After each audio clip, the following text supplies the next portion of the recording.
Yo, what's up guys? Welcome back to another My Team Career Mode video.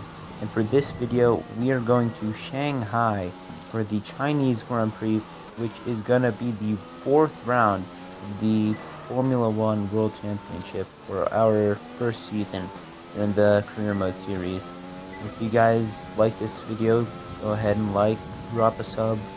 All of them are much appreciated. I'm trying to get to 100 subscribers by the end of the year, and I really hope I can hit that goal, so please help me out. But before I start this video, spoiler warning, if you guys haven't watched the last video, go ahead and watch that. I'll leave a link in the description below, and hopefully a link in the top right corner of your screen any second now. So now, with the spoiler warning out of the way, let's hop straight into the video. And if you guys can remember, last time out at the Vietnamese Grand Prix, we had a mechanical failure and we had to retire from the Grand Prix. If you guys didn't watch it and are just sticking around anyways and you don't believe me, go ahead and watch that video. The engine just got out midway through and it was really weird. We had to retire the car, so that was really bad. And so here, we know we have the car to do it, and we're going to try and get into the points for this race. It's been our goal since the beginning of the season, but we are much more confident in this race. And especially with the upcoming races, I think we can snag quite a few points. Since the Netherlands and the Spanish Grand Prix are two of my best tracks on this year's calendar, so I can probably snag quite a few points. And so I just need to get into the groove here at Chinese Grand Prix and hopefully just move on with that. But without any further ado, let's hop straight into my qualifying laps. I did 2 qualifying laps throughout this session, one of which you guys are seeing right now. And so heading into this weekend, I was really concerned about the aero. The front downforce was a pretty big problem earlier on, and it still is a problem heading into here. And even after we get to Spec 2 Spec 1 on the aero department, we're gonna have to upgrade.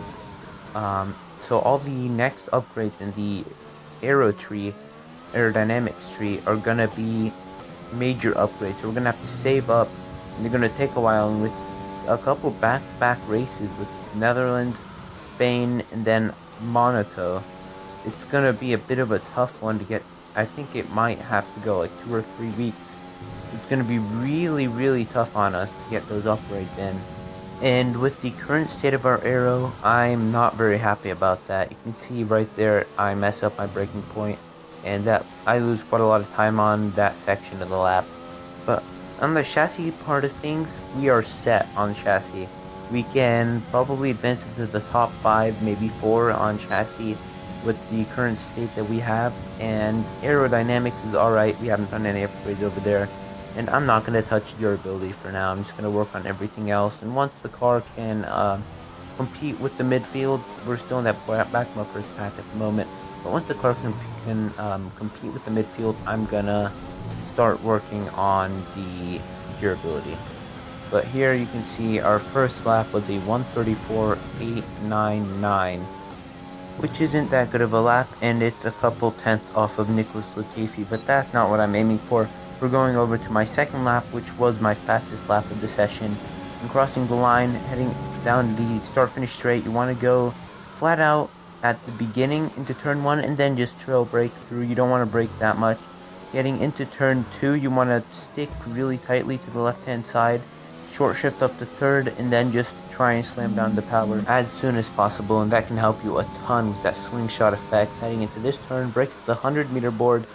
I turned in a tad bit too early. You want to turn in pretty late into that turn, get a late apex, get a good exit. This turn is flat out from the right hand side to the left hand side, but obviously in the My Team car I had to lift off just a tad bit. I ran really wide through that next section of corners, which isn't good. I lost quite a lot of time and got a good exit out of the double left-hander. And heading into the third section, you want to brake at around the 100-meter board, where the small curve is, and then you want to try and get the power down as early as possible heading onto this long straight, and that is what will make or break your lap around here in China. If you can get a good exit out of there, you're set. So heading down this really long straight, you want to brake right before the 100-meter board, right when the curb starts. Get a late apex as well and get a... I went in a bit too deep, but you want to go in a bit deep. And brake right before the 50 heading to the final turn. And my time will be a 1:33.8, which isn't a good lap time. I've done much better in time trial and in just practice sessions in general. But we end up getting knocked out of Q1 for the 4th time running, and Mick Schumacher makes it through again to Q2. So he is out qualifying me 3-1. Pretty sure in the races right now it's 2-1 to him, and it's 3-1 to him in the qualifying sessions.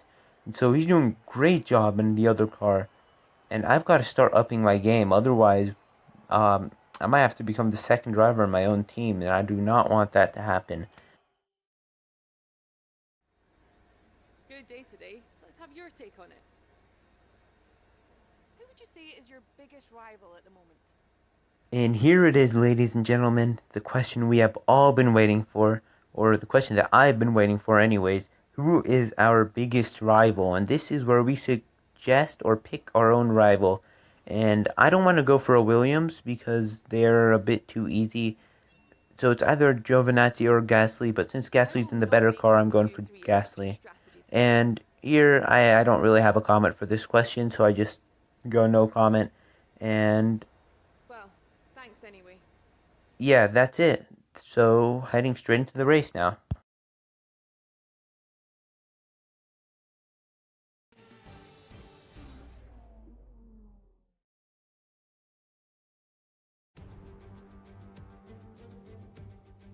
It's time to find out which driver is up to the task of claiming the Chinese Grand Prix. We're here in Shanghai.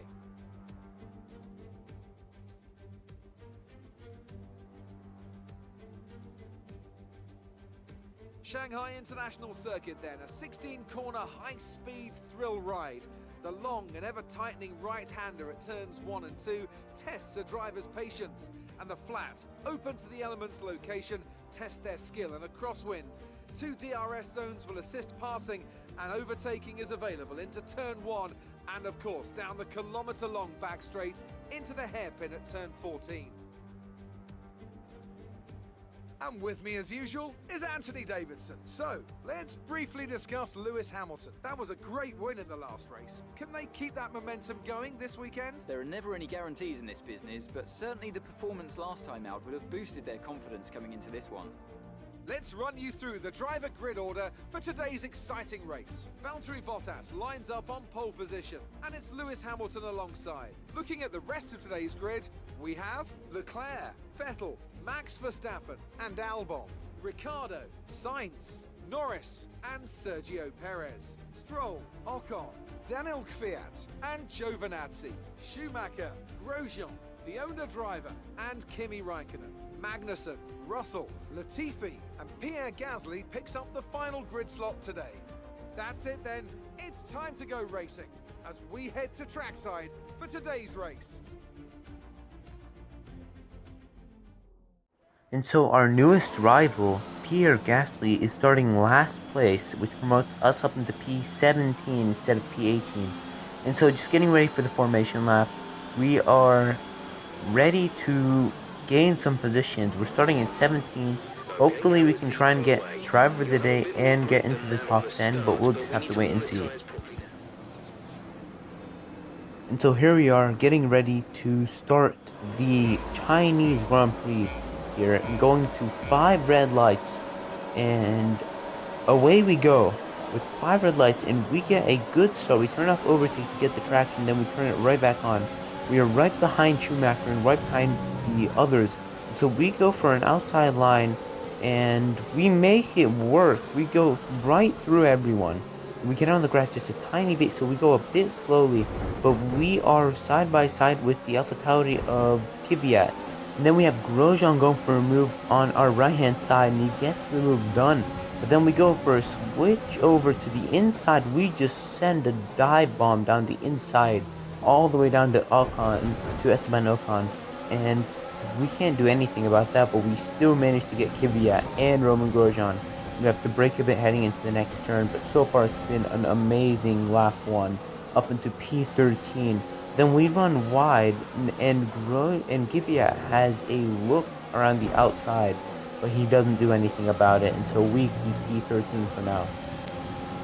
But so far in this race, we have managed to mug so many different drivers, and heading into this section, this is the section where the AI is not all that good at. So they are going slowly and I'm accelerating. So I have a great run on Esteban Ocon in front of me, in the Renault, and I get past him, and I might be able to get Lance Stroll into this corner as well. And I'm clean past Ocon, and then I send a dive bomb down the inside of Lance Stroll, and the AI just goes so slowly through those two turns, and I get the move done up into P11 of this race, and we get 9 or 6 positions on the first lap. And then we move on to lap number 3, where we have kept the gap to the cars ahead. We have Lando Norris, Carlos Sainz, and Sergio Perez in front of us, and we have caught up to them, and you can see the AI is just going so slowly through that turn. We gain a ton, and then we just have overtake. We have the slipstream, rich mix, DRS. There's nothing more we can ask for. And getting into this turn, I did not want to make a move, but I went for a very late move into that turn, and I got the move done. So now I've got the 2 McLarens in front of me, and that was a heck of a move through that turn, as I almost moved the car heading out of the last turn. And so I am up into P10 heading on to lap number 4. But at the end of lap number 4, Sainz dips into the pits, so we now have to follow Lando Norris.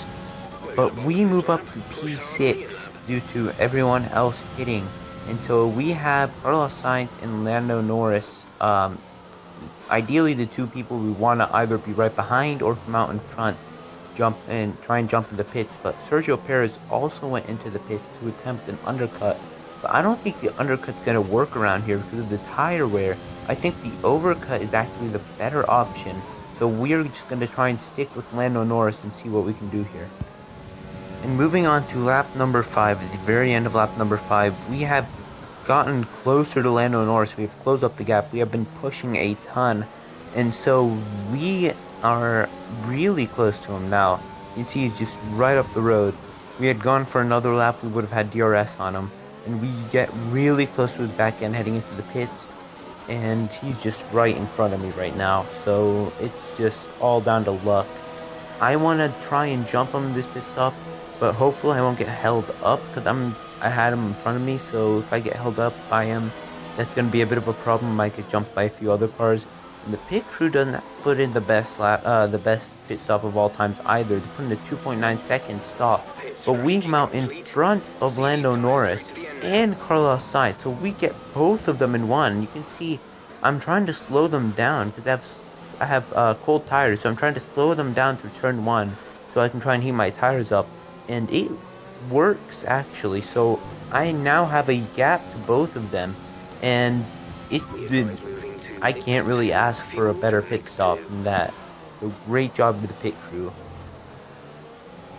And then here onto the end of lap number 6, our teammate is into the pits, and we are moving up the grid now because of everyone hitting.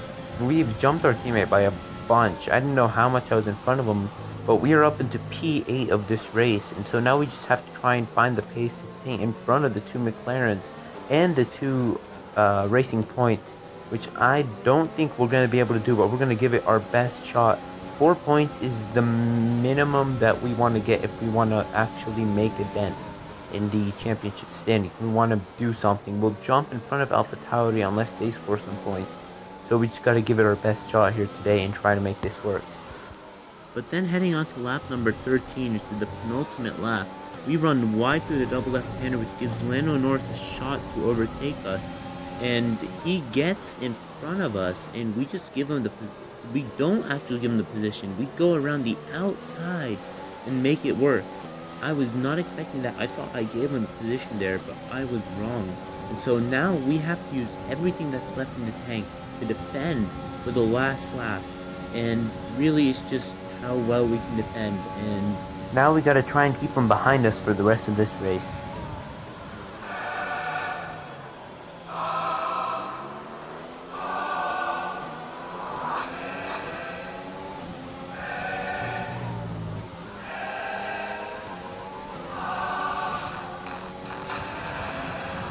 This is your final lap of the race.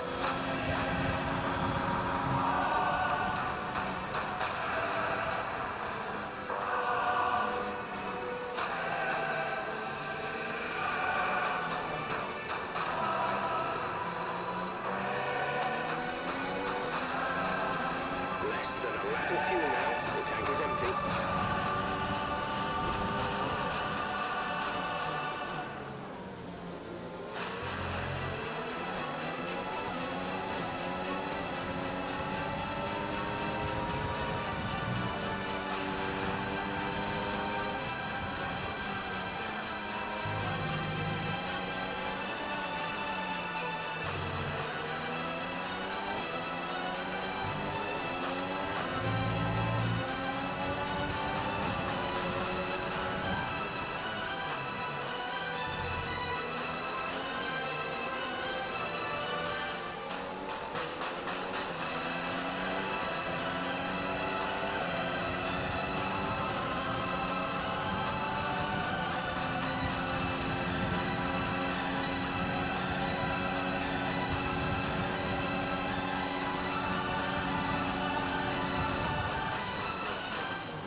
And we come across the line P8 in our first points for the GVR That's the end of the race. We'll F1 see you in Parc Ferme.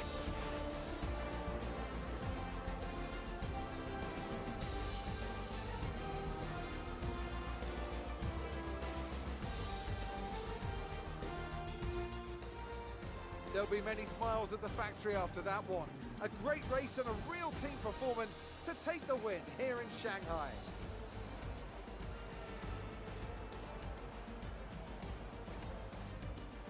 What do you think it was, Ant, that gave them the edge over the competition today?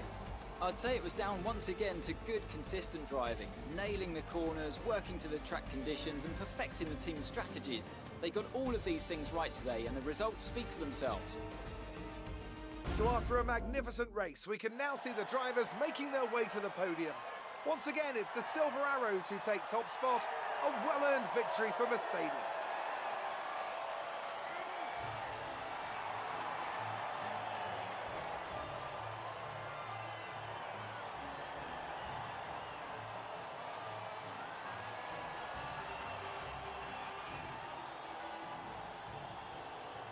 Shrunk somewhat today. So, Anthony Davidson, who would you rank as your driver of the day? I'm going to give it to the owner-driver today. That was a commanding performance today. Very impressive indeed. It's time to see how things are shaping up in the Constructors' Championship. Mercedes continue to extend their lead. Meanwhile, good work from the owner-drivers team this weekend, who pushed themselves further up the order.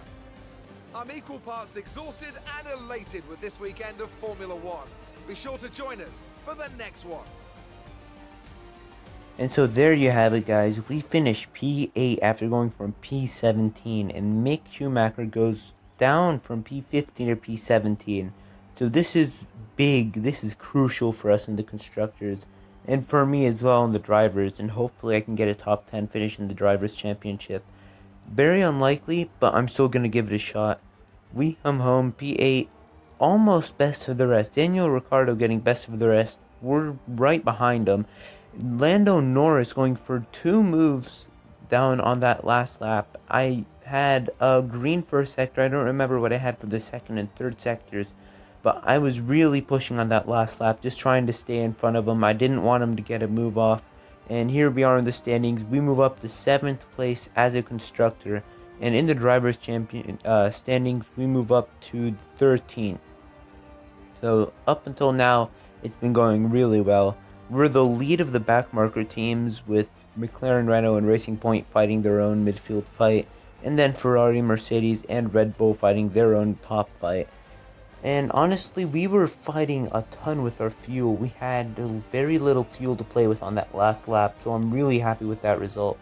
And I'm really glad we managed to secure that. And so we will just be heading back to the headquarters and simming the rest of the way to see if there's anything else for us to do.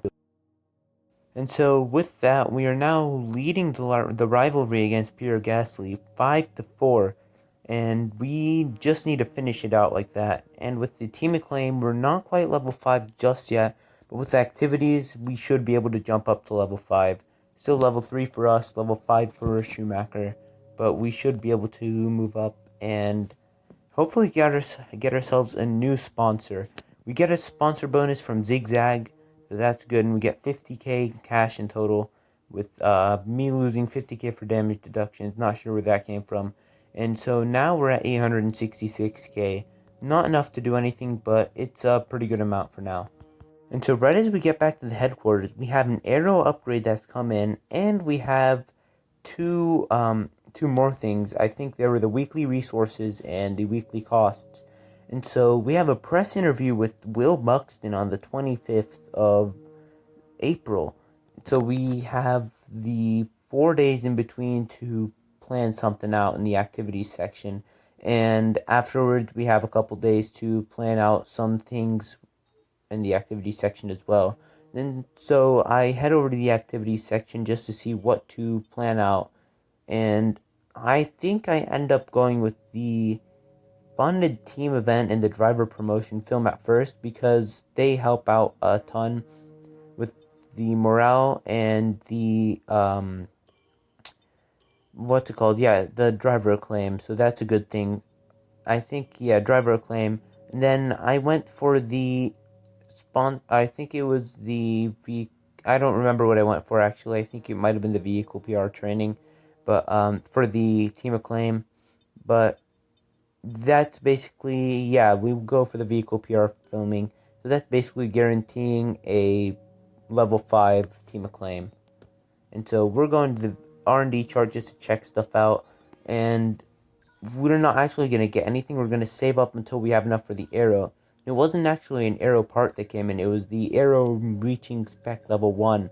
So you can see the 3 upgrades are all major upgrades, which is not a good thing for us, because we need to get aero upgrades in fast, and we don't have enough resource points, and we don't have enough time to wait for those upgrades.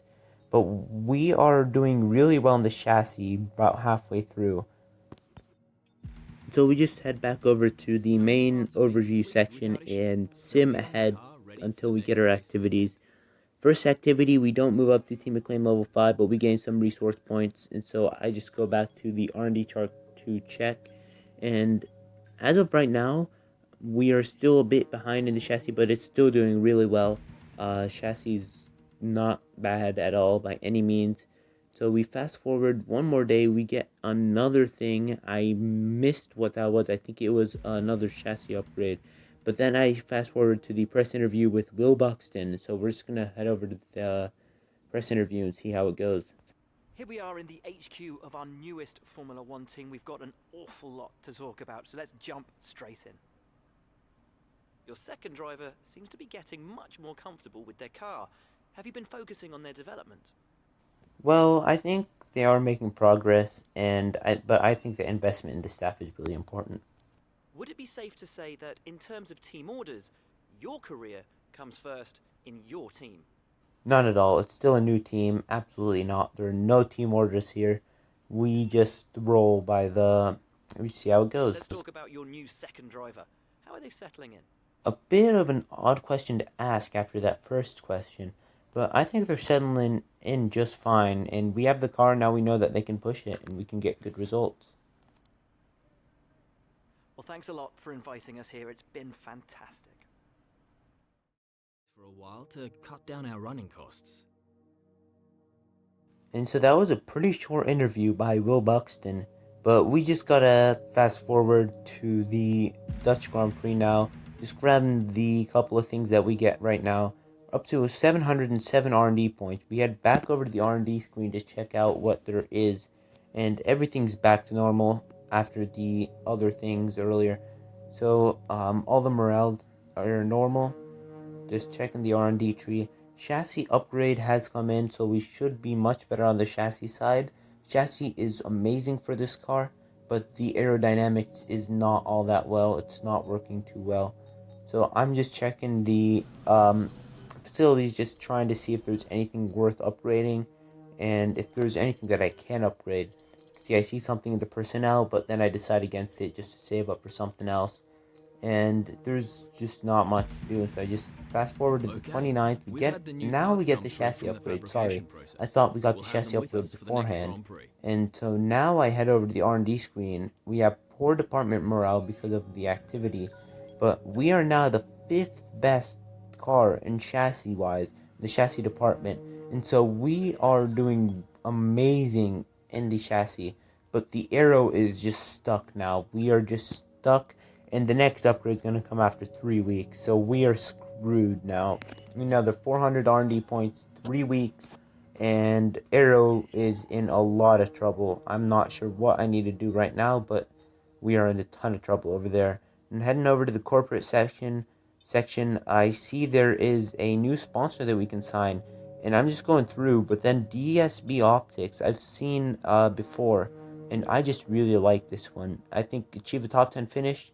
That's something we should start setting a goal towards, and we should start trying to achieve. So I decided to go with DSB Optics and try to get a top 10 finish every single week. So there we are, we've officially signed with them. And that is the end of the video, guys. If you guys liked the video, don't forget to subscribe, like, and turn on notifications. It means a ton. Thank you guys for watching till the end of the video, and I'll see you guys in the next one, hopefully in a couple days' time for the Dutch Grand Prix.